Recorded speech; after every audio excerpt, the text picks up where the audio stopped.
नमस्कार, बखबर में आपका स्वागत है। मैं हूं राघवेंद्र सिंह। आज हम बात करेंगे ऑपरेशन सिंदूर के बारे में। दरअसल आज 7 मई के बाद ऑपरेशन सिंदूर पर चर्चा करने की वजह यह है कि भारतीय सेना के lieutenant general Rajiv R Singh कहते हैं कि हम सीमा पर अकेले पाकिस्तान से नहीं लड़ रहे थे, बल्कि पाकिस्तान के साथ दो और थे। दो जो थे वो एक चीन था और दूसरा तुर्की है। चीन के लगभग 81% 81% हथियार पाकिस्तान चीन का इस्तेमाल कर रहा था और एक तरह से चीन के हथियारों का ये टेस्ट था और ये टेस्टिंग में भी पता चल गया कि भारतीय जवानों के सामने चीनी हथियार भी फीके पड़े। तीसरा जो दुश्मन था वो था तुर्की है, जिसने ड्रोन भेजे थे और भारतीय सेना ने इन तीनों का ज़बरदस्त तरीके से मुकाबला किया और उनको चित किया। लेकिन हम कहते हैं कि ऑपरेशन सिंदूर में दुश्मन 3 नहीं बल्कि 4 थे। चौथे दुश्मन का आर्मी के ऑफिसर्स जिक्र नहीं कर रहे हैं।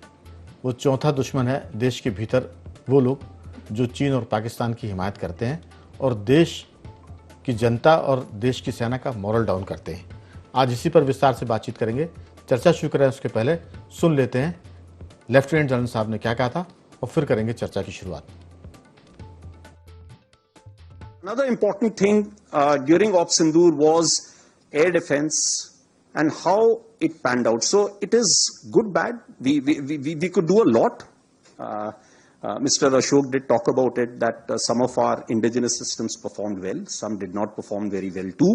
So it's of course a cat and mouse game, as I was mentioning outside. We need to be at it. More and more air defense, more and more counter rocket, artillery, drone sort of a system has to be prepared, for which we have to move very, very fast. So few lessons that I thought I must flag as far as Operation Sindoor is concerned. Firstly, one border, two adversaries.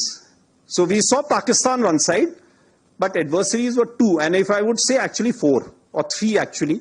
So Pakistan was the front face. We had China providing all possible support, and it's no surprise because if you were to look at statistics, China, of course, the good old dictum, killed by a borrowed knife, 36 stratagems that China talks about, killed by a borrowed knife. So he would rather use the neighbor to cause pain than getting involved in the mud slinging match on the northern border. So that is what he's seen. Again, Turkey also played a very important role in providing the type of support that was there. Bayraktar, of course, he's been giving from before. We saw numerous other drones also coming in, landing in the face of war, during the war, along with trained sort of individuals who were there. तो army के lieutenant general जो deputy chief of army staff भी हैं, Rajiv R Singh ने जो कहा वो उन्होंने आर्मी की जो मर्यादा है उसके भीतर कहा। लेकिन सच ये है कि भारत के भीतर के जो दुश्मन है उसका जिक्र वो भले नहीं करते हों, लेकिन चीन, पाकिस्तान और तुर्की से हम निपट सकते हैं। लेकिन जो देश के भीतर दुश्मन है उसके खिलाफ सेना मोर्चा नहीं खोल सकती, उसके खिलाफ तो हमको ही मोर्चा खोलना पड़ेगा। और उसकी वजह ये, चर्चा की शुरुआत में मैं सिर्फ इतना बता दूं कि वो जो देश के दुश्मन है वो ये नहीं कह रहे थे कि हमारी सेना ने कितने पाकिस्तान के विमानों को गिराया। उनका एक भी ऐसा शहर नहीं था जिसको उन्होंने बम्बार्डिंग से छोड़ा हो। हर जगह भारतीय सेना ने ब्लास्ट किए, धमाके किए और पाकिस्तान के जो आर्मी चीफ थे वो बंकर में घुस गए थे। वहाँ के प्रधानमंत्री भी बंकर में थे। प्रधानमंत्री शहबाज शरीफ ने तो कहा था कि मुझे तो रात को 2:30 बजे हमारे आर्मी चीफ साहब का एक सेफ लाइन से फ़ोन आया कि देश के हर जगह पर धमाके हो रहे हैं, मिसाइलें गिर रही है। ये बात पाकिस्तान के पीएम कहते हैं, लेकिन हिंदुस्तान के भीतर के दुश्मन कहते हैं कि सरकार और आर्मी ये बताए कि हमारे कितने एयरक्राफ्ट इस पूरे मामले में खेत रहे या गिरे या काम आए।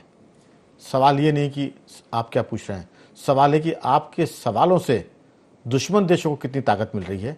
ये भी एक तरह का भारत के खिलाफ युद्ध है। एक युद्ध देश की सीमा पर है जिसको जवान लड़ते हैं और एक युद्ध देश के खिलाफ देश के भीतर है जिससे सीमा पर जवान तो नहीं लड़ पाते। हमको उस पर बातचीत करने की ज़रूरत है। ऐसे लोगों को ठीक करने की ज़रूरत है, समझाने की ज़रूरत है और ना समझे तो फिर उनके लिए देश तय करे कि इनका क्या किया जाए। आज की चर्चा में हमारे साथ मौजूद है हमारे विशेष साथी पत्रकार स्टूडियो में जयंत सिंह तोमर जी, स्काइप पर नई दिल्ली से हमारे साथ जुड़े हैं सामाजिक विशेषज्ञ और राजनीति के जानकार नागेंद्र सिंह परमार जी, और जयपुर से हमारे साथ जुड़े हैं फोन लाइन पर सामाजिक सरोकार से जुड़े श्री सूरज सोनी जी। आप सभी का बहुत बहुत स्वागत है। चर्चा की शुरुआत जयंत जी आपके साथ करना चाहते हैं कि ये जो मामला है इसलिए भी गंभीर है क्योंकि आप घर के भीतर के लोगों से नहीं लड़ सकते। दुश्मन से आप लाख बार चाहें तो लड़ सकते हैं, लेकिन जब सवाल भीतर से, हमला भीतर से हो तो मुश्किल हो जाती है। चीफ ऑफ जो हमारे हैं लेफ्टिनेंट जनरल, वो कह रहे हैं कि हम 3 देशों से लड़ रहे थे, चौथा तो हमारे भीतर ही था। आपकी राय, अगर ये रिवायत, ये तरीका बंद नहीं होता है तो क्या करना चाहिए? क्योंकि दुश्मनों से लड़ना आसान है, हमारे भीतर का मामला कठिन है। राघवेंद्र जी, एक पंक्ति में अगर इस पूरे प्रकरण पर टिप्पणी करें तो वो ये है कि देश में राजनीति हारी है और सेना। लेफ्टिनेंट जनरल साहब ने 3 देशों के नाम गिनाए और ये भी कहा कि आप जैसा बता रहे हैं कि देश की तरफ से भी जो मनोबल देश की जनता की तरफ से, देश के राजनीतिक दलों की तरफ से, विपक्ष की तरफ से जाना चाहिए था, वो नहीं मिला। ये ठीक है, उन्होंने स्पष्ट रूप से बताया कि किस तरह से चीन मदद कर रहा था, किस तरह से तुर्की मदद कर रहा था, लेकिन उसके साथ ही साथ आप देखिए कि जिस समय युद्ध चल रहा है और उसके तत्काल बाद अंतर्राष्ट्रीय स्तर पर अंतर्राष्ट्रीय मुद्रा कोष ने किस तरह से पाकिस्तान को आर्थिक मदद दी। तो मुझे तो ये लगता है कि हमारी जो कूटनीतिक है और जो विदेश नीति है, वहाँ भी हम कहीं ना कहीं एक तरह से असफल हुए हैं और हर तरह से पाकिस्तान को अंतर्राष्ट्रीय स्तर पे मदद मिली। और ये भी देखिए कि अंतर्राष्ट्रीय मीडिया में, खासतौर पे ब्रिटेन के गार्जियन अखबार ने ये छापा कि राफेल विमान किस तरह से गिरे और कौन सी टेक्नोलॉजी थी जिसके तहत चीन ने मदद की, और वो सारे अंतर्राष्ट्रीय स्तर पे हम उस मीडिया, उससे भी अंतर्राष्ट्रीय स्तर पर ये साबित हुआ कि भारत में जो रक्षा में जो खरीद हुई है उसमें सब कुछ ठीक नहीं चल रहा है। अब इस पूरे प्रकरण को देखते हुए निश्चित रूप से सेना, अपनी तरफ से सेना ने मुकाबला किया है, लेकिन यहाँ एक खास बात ये मैं सोचता हूँ कि पूरा प्रकरण, पूरा युद्ध किस लिए हुआ? इसलिए हुआ कि पहलगाम में जिन आतंकियों ने धर्म पूछकर हमला किया था वो तो अंततः नहीं पकड़े गए। इतना सब कुछ हो गया, लेकिन अंततः जिसके लिए सब कुछ हुआ था, जिन लोगों के लिए, वो अभी तक उनका कुछ पता नहीं चला है। यही बात जो आपने की है, इसी को तो घूम फिर कर हम उसी पर चर्चा कर रहे हैं। एक मुझे फिल्म का डायलॉग याद आ रहा है, अमिताभ बच्चन की मशहूर फिल्म थी, नाम मैं शायद भूल रहा हूँ उसका, कि वो जिसमें वो अपनी माँ से बात करते हैं और माँ से वो कहते हैं कि आपको लोगों ने बहुत तंग किया था, और उस पर जब बात चलती है तो माँ कहती है कि वो सब तो हमारे नहीं थे अपने, लेकिन तू तो मेरा बेटा था, तू कैसे चोर हो गया, तू कैसे बदमाश हो गया। तब वो कहते हैं, अमिताभ बच्चन बोलते हैं अपनी माँ से कि वो जो आरोप लगाने वाले लोग थे वो मेरा कोई नहीं था, लेकिन वो कहते हैं बाद में कि जिसने मेरे हाथ पर लिखा कि मेरा बाप चोर है, इस पर बात शुरू हुई थी। मुझे लगता है कि हमारे विमान गिरे, क्या हम ये उम्मीद करते हैं अंतर्राष्ट्रीय राजनीति में कि अमेरिका हमारा साथ देगा या अमेरिका भारत को मजबूत बनने देगा? बहुत साधारण सी बात है, थोड़ा भी लिखा पढ़ा आदमी होगा जो जोग्राफिकल और उस पर जियोपॉलिटिक्स पर समझदारी करेगा, तो अमेरिका हमारे साथ कभी नहीं रहा। अगर आर्थिक मदद उसने की है तो घोषित रूप से की है कि वो आतंकवाद और पाकिस्तान को भारत के खिलाफ खड़ा रखना चाहता है। हम कितनी भी डिप्लोमेसी कर लें, हम जब पाकिस्तान का दिल नहीं बदल पाए, जम्मू कश्मीर के आतंकियों का दिल नहीं बदल पाए, तो अमेरिका तो पूरी दुनिया का सबसे बदमाश मुल्क है जो दुनिया के हर देश को अपने काबू में रखना चाहता है, और भारत को वो काबू में ना आता हुआ देखकर भारत के खिलाफ ही तो काम करेगा। इसमें डिप्लोमेसी अपनी जगह है। हम सवाल तो खड़े कर सकते हैं, लेकिन जो दुश्मन हमारा बना हुआ है उसको हम बदल नहीं सकते, चाहे उसने अगर तय किया है। दूसरी बात, यूनाइटेड किंगडम की बात करें, इंग्लैंड की, वहाँ के अखबारों में छपा कि इतने राफेल गिरे। राफेल गिरेंगे ना, अभी तो F-16 भी गिरा, इसका मतलब F-16 खराब नहीं था। F-16 का तो जलवा इजराइल लगातार उसके इस्तेमाल करके उसने पूरे गाज़ा पट्टी की बैंड बजा दी है। तो राफेल में क्या था, क्या नहीं था, सौदा कैसा था, कच्चा था, पक्का था, लेकिन सवाल है कि ये जो सवाल उठते हैं ना, यहीं से देश की कमजोरी शुरू होती है। एक पाकिस्तान है जो हारने के बाद भी उसके चीफ को फील्ड मार्शल बनाता है। उनके हर शहर में हमारी मिसाइलें चली, नूर खान एयरबेस की धज्जियाँ उड़ी उसमें। इसके अलावा एयरबेस जो मिलिट्री एयरबेस थे वो हमने टारगेट किए, लेकिन आप देखिए कि पूरा पाकिस्तान सड़कों पर उतर के बोलता है कि हम जीत गए हैं। हमारे यहाँ सवाल खड़े हो रहे हैं कि राफेल गिर गए हैं क्योंकि यूके में छपा है। पाकिस्तान को आर्थिक मदद मिली क्योंकि अमेरिका उसके साथ था। वो पाकिस्तान को कमजोर तो कभी नहीं देखेगा, चाइना उसकी मदद करेगा। ये तो घोषित कर रहे हैं, हम सवाल खड़े करके अघोषित रूप से भारत की मदद नहीं कर रहे, बल्कि हमारी सेना और सरकार पर ये वक्त वो नहीं है, अभी भी नहीं है। हालांकि मई की घटना है, ये जुलाई शुरू हो गया है। नागेंद्र जी, आपकी राय, जो देश के भीतर के मामले हैं उसमें मानसिकता बदलने की भी ज़रूरत है और कब क्या बात कही जाए इस पर भी गौर की ज़रूरत है। आज हम सवाल करें तो ठीक है, थोड़ा चलेगा, लेकिन उस घटना के बाद तुरंत एक हफ्ते के भीतर सवाल खड़े होने लगे थे।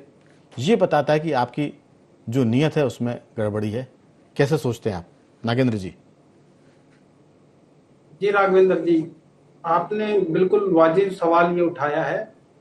बहुत साल पहले एक वरिष्ठ सैन्य अधिकारी का भी कथन था कि जब पाकिस्तान और चीन ही भारत के दुश्मन माने जाते थे कि भारतीय सेना हमेशा 2.5 मोर्चे पे लड़ती रही। एक मोर्चा चीन, एक मोर्चा पाकिस्तान और आधा मोर्चा वो जो भारत में रहते हैं लोग और देश विरोधी बातें करते हैं।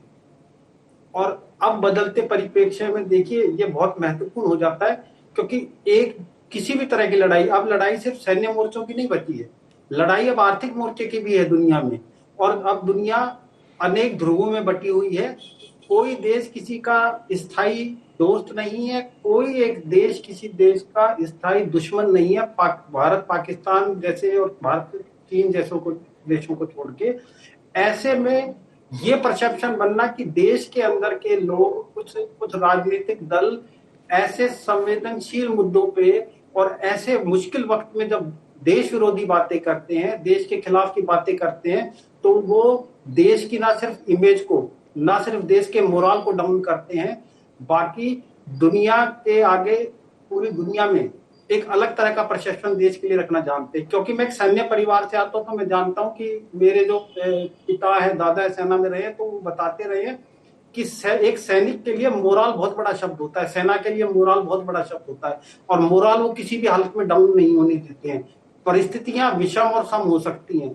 ऐसे में जब देश के ही अंदर के राजनीतिक दल या लोग जब बात करेंगे, सेना पे सवाल उठाएंगे, देश के पे सवाल उठाएंगे, तो बड़ी अजीब सी स्थिति हो जाती है। मुझे तो ऐसा और लगता है कि हमारे सिर्फ शिक्षा व्यवस्था से मोरल एजुकेशन और सोशल स्टडीज का पाठ्यक्रम गायब नहीं हुआ है। मुझे लगता है हमारे अपने जीवन में, हमारे अपने व्यवहार में, हमारे अपनी समझ में भी मोरल एजुकेशन और सोशल स्टडीज गायब हो गई है, जिसका सीधा साधा जानता उदाहरण है कि हर दूसरी बात पे, देश पे, सेना पे और संगठनों पे, लोग और संस्थाओं पे, वैधानिक संस्थाओं पे, सब पे सवाल उठाए जाते हैं। देश के लिए राघवेंद्र जी मैं तो इसे कतई अच्छा नहीं मानता हूँ। राजनीतिक रूप से बिल्कुल आपको हो सकता है कि जन विरोधी या जन हितैषी बातें कर सकते हैं। नागेंद्र जी आप ठीक कह रहे हैं, जयंत जी ने भी ठीक बात की थी।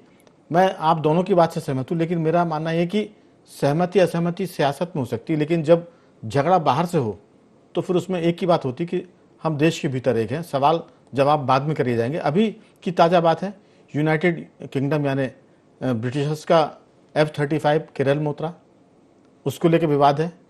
तो क्या हम ब्रिटिशर्स से उम्मीद करेंगे कि वो भारत की तारीफ करेंगे?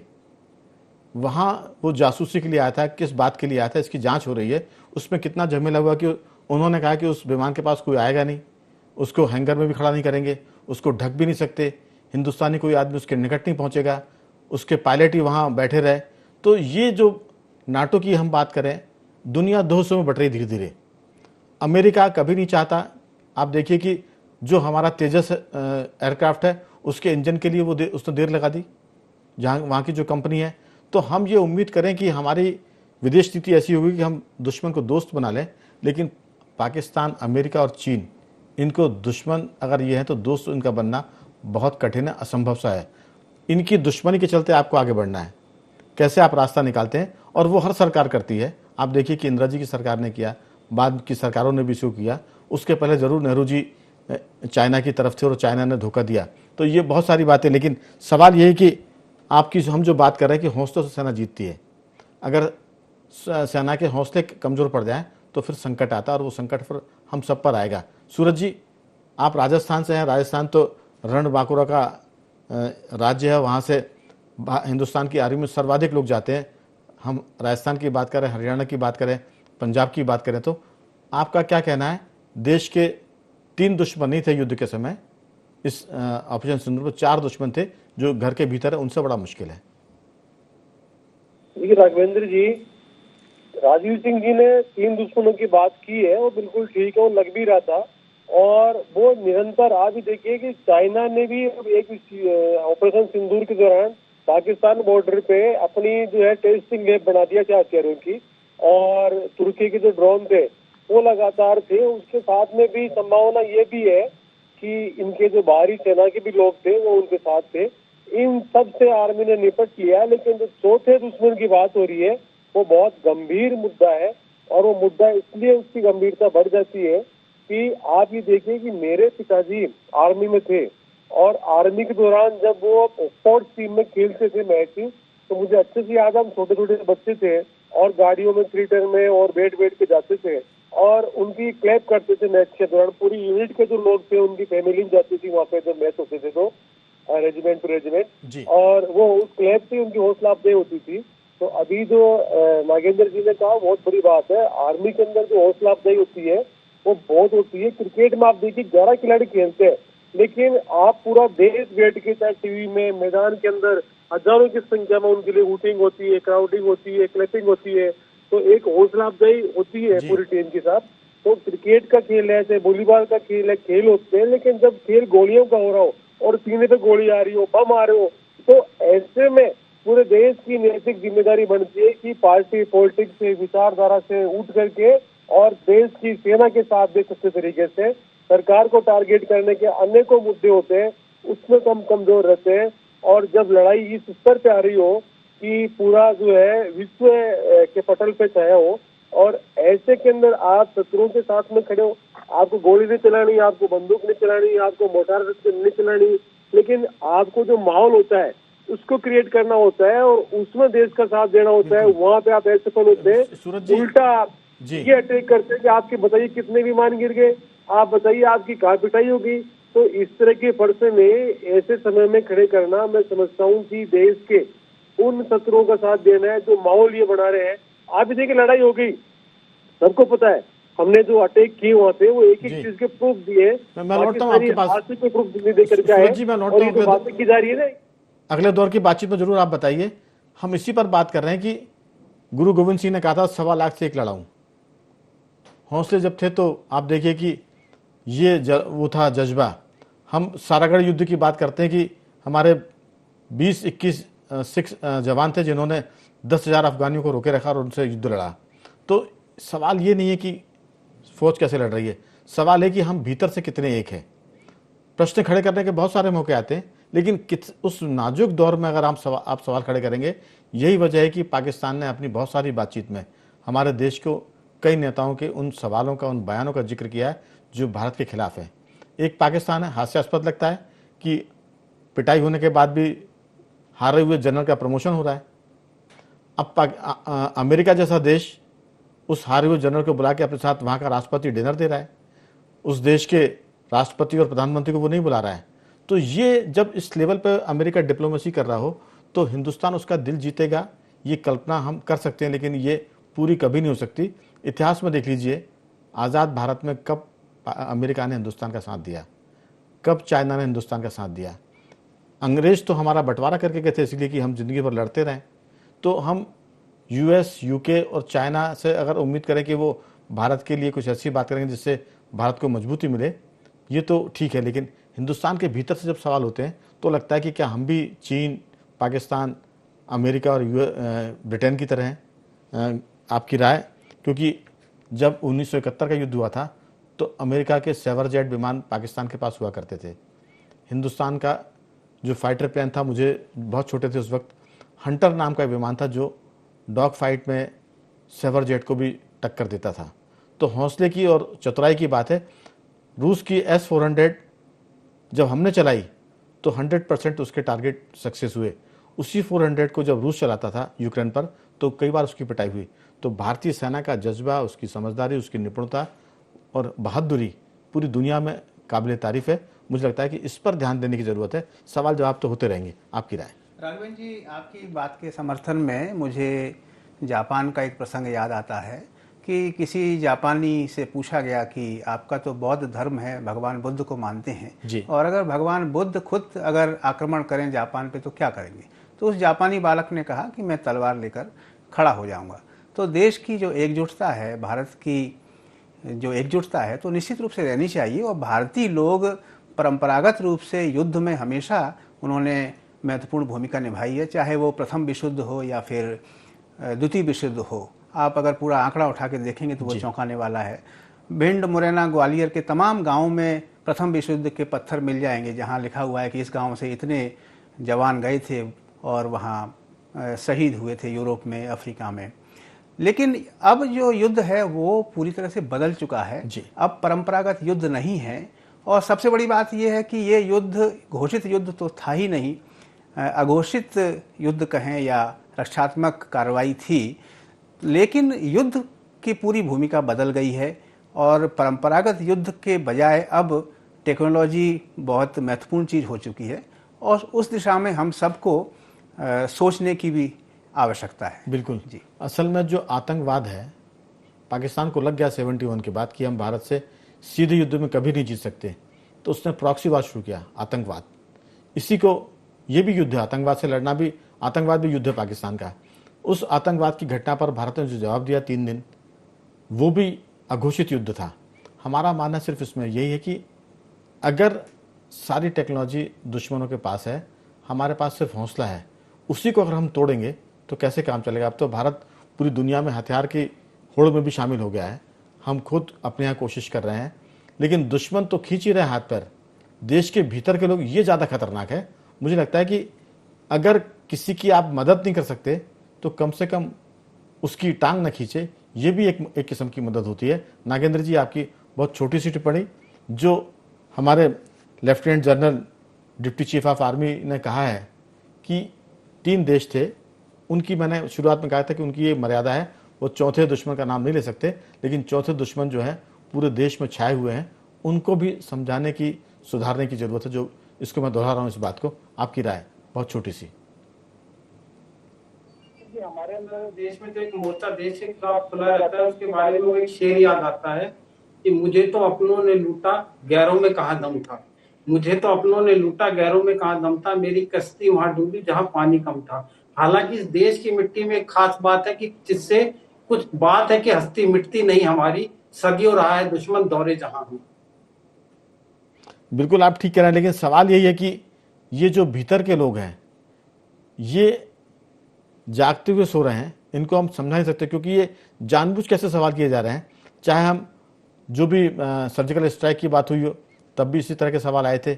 बालाकोट की बात हुई हो, पुलवामा की बात हुई हो, अब पहलगांव की बात भी है। और उसके बाद भारतीय सेना ने, मुझे लगता है कि 71 और 1999 के बाद ये तीसरा बड़ा मौका था जब भारतीय सेना ने इसका ज़बरदस्त जवाब दिया कि अगर आप हमारे 21 लोगों को मारेंगे, 20 को मारेंगे, तो फिर हम आपके 100 लोग मारेंगे और आपके अड्डे उड़ा देंगे। इस बात की तारीफ, झगड़ा होगा तो 4 घूसे हम मारेंगे तो एक आध हमको पड़ेगा, लेकिन हम इसकी बात करें कि आपको एक घूसा कहाँ पड़ा ये बताइए। जब इस पर जोर दिया जाता है तो फिर नियत पर सवाल होता है कि आप किसकी तरफ हैं, दुश्मन की तरफ हैं कि देश की तरफ हैं। सूरज जी, आपकी राय?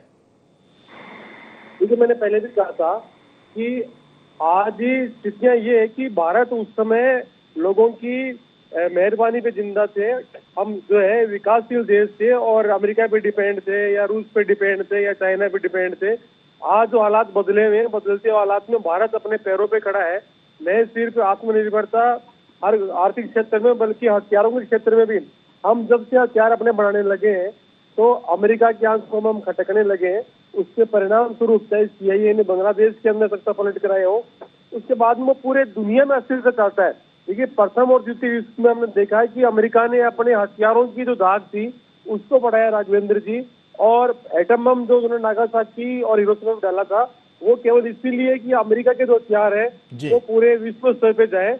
लेकिन भारत जब से आत्मनिर्भर रहा है अमेरिका की आंखों में खटक रहा है, और इसी के चलते हुए अमेरिका पाकिस्तान के साथ में खड़ा हुआ है। और न सिर्फ खड़ा हुआ है बल्कि उनका जो चाहे वो यूएनओ के अंदर उनकी जो एसआई मेंबरशिप का मुद्दा रहा हो, चाहे उनको जो आईएमएफ से लोन पास कराना रहा हो, वो सिर्फ इसलिए कि एक तो हमारे हथियार खरीदेगा पाकिस्तान, और दूसरा ईरान पे जब अटैक करेंगे तो पाकिस्तान की धरती का यूज करेंगे, पाकिस्तान की एयरबेस का यूज करेंगे। इसके चलते वो खड़ा हुआ है। लेकिन हमको देखना पड़ेगा कि हम किसके साथ में खड़े हुए और हम कहाँ खड़े हुए। बिल्कुल। आज हमारे देश के जो विपक्षी पार्टी के लोग हैं वो न सिर्फ सत्ता के खिलाफ है बल्कि वो सेना के भी खिलाफ हो गए, चाहे सर्जिकल स्ट्राइक का मामला रहा हो, चाहे अभी जो है ऑपरेशन सिंदूर का मामला रहा हो। सेना के खिलाफ खड़ा होने की तो किसी की हिम्मत नहीं है, लेकिन बहुत चतुराई से दाएं बाएं करके वो खिलाफत करते हैं। मैं आपको बता दूं कि इस पूरी चर्चा के समापन पर सिर्फ इतना कहूंगा मैं कि चर्चा की शुरुआत में हमने कहा था कि 3 नहीं 4 दुश्मन थे। हम चर्चा के समापन पर यह कह रहे हैं कि इस पूरे 25 मिनट की बातचीत में जो निकला है वो ये कि 4 नहीं बल्कि 5 दुश्मन थे। अमेरिका भी भारत का दुश्मन है, क्योंकि जिस ढंग से अमेरिका ने व्यवहार किया है वो दुश्मनी की तरह था। हम 2 महाशक्तियों से लड़े इन 3 दिनों पिछले, अगर हम बात करें मई के महीने की, चीन से लड़े और अमेरिका से लड़े और अभी भी लड़ रहे हैं, क्योंकि जिस ढंग की भाषा का इस्तेमाल हो रहा है भारत को लेकर, क्योंकि उनको भारत की तरक्की पसंद नहीं आ रही। वो कहते हैं कि भारत के पास पैसा बहुत है, टैरिफ लगाओ। वो भारत को महंगी चीज़ बेचना चाहते हैं, भारत को हथियार के खरीद के लिए दबाव डालना चाहते हैं। वो चाहते हैं कि भारत उनके हिसाब से तेल खरीदे जहाँ से वो चाहते हैं, लेकिन भारत की शक्ति का ये अंदाज़ा उनको नहीं था कि वो अमेरिका के कहे बगैर भी वो सब काम करेगा जो भारत के हित में है। 1-2 चीज़ मैं बता दूं, रूस से तेल के लिए खरीदने के लिए मना किया था, भारत ने तेल खरीदा। इसके बाद F-35 खरीदने की बात उसने प्रपोजल दिया था, भारत ने उससे इनकार किया। चौथी बात ये, उन्होंने कहा था कि अभी जब भारत के प्रधानमंत्री यात्रा पर गए थे बाहर, तब वहाँ के राष्ट्रपति अपने ट्रम्प साहब पूरी बातचीत छोड़कर G7 की जो समिट थी अमेरिका गए, और उन्हें अमेरिका में जाकर पीएम मोदी को बुलाया और पीएम मोदी ने जाने से इनकार किया। ये भी बताता है कि हम अमेरिका के खिलाफ खड़े हैं ताकत से।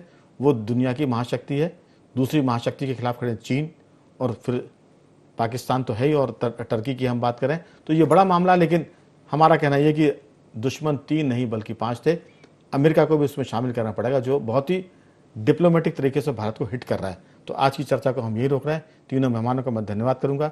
जयंत जी आपका बहुत साधुवाद, नागेंद्र जी आपका बहुत धन्यवाद, सुरेश जी आपका भी बहुत बहुत धन्यवाद कि आपने इस चर्चा में हिस्सा लिया। तो बख और मैं सिर्फ इतना ही।